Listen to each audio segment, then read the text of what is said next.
How's it going, everyone? In this new video, I want to explain why you shouldn't buy the new Nmax. First of all, I'm going to make it very clear that I own the previous Nmax, and I was very interested in this bike until I realized a few things that I'll explain later. So, without further ado, let me begin. The first thing is that this new Nmax comes in two versions, although only the basic one, which is the one you're seeing in the video, is available in Colombia and the rest of Latin America. It's called the Nmax Neo. Another version was introduced in Indonesia and some other countries around the world called the NM Turbo or N Plus T Max. Unlike the Neo, it already has riding modes, a transmission system, and also has GPS and a second tachometer. I won't explain that bike much from here, but I will explain the difference between the previous Nmax, which was called the Nmax Connected, and this one. And to begin with, the design is quite attractive. It has a more robust design, much more modern than the Connected, but from there are no other differences because to begin with, they are the same wheels, same engine, same transmission, same things. The only thing that changes is that all the lights are fully LED, and in the previous version only the turn signals were halogen. In those, they are fully LED in the new one, and the tachometer is now completely black, something that in the previous version was completely white, but, as I say, that's where the differences are with that bike. The rest is the same. Now, why shouldn't you buy that bike? At least in many Latin American countries, but especially Colombia, which is my audience, which is this channel's audience.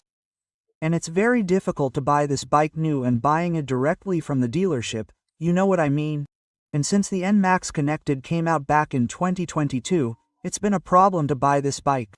And Yamaha puts some drawbacks, such as having to wait at least 6 months for it to be delivered. On top of that, second-hand ones are even more expensive. For example, I'll show you this new bike, which costs 16,500,000 Colombian pesos, obviously without papers, without SOT, without taxes, without registration. So, second-hand or through resellers, they sell it for almost 22 million Colombian pesos. In other words, you can get that second-hand bike for between 20 and 22 million. And that's a difference of almost 6 million Colombian pesos. Well, I don't know if that's the case in other countries around the world, but in Colombia that problem happens, which is that second-hand bikes are more expensive than new ones. And it's also obvious that people are they're eager to buy this bike. And there's no doubt that this bike is a huge sales success in Colombia. That bike has done very well for Yamaha in recent years, and almost everyone wants that bike.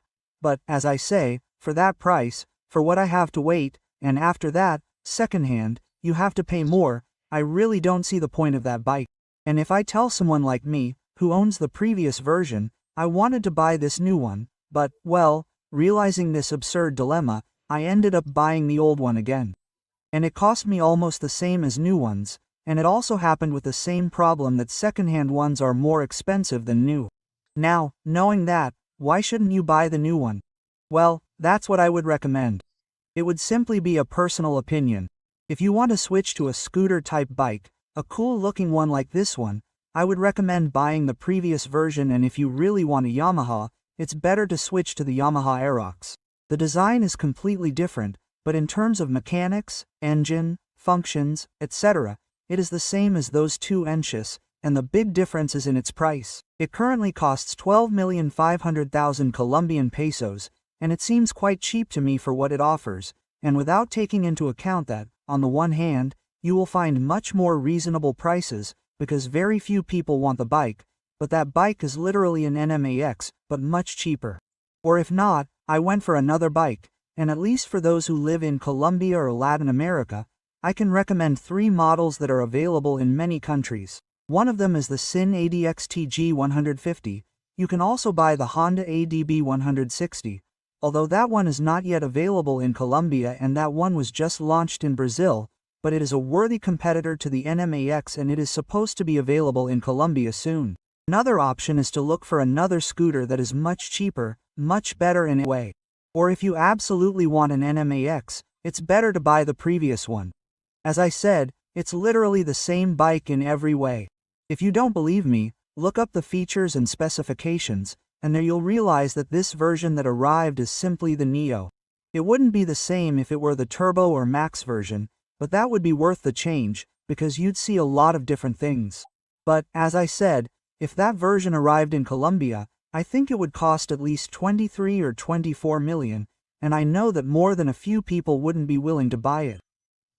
A clear example is the Nmax.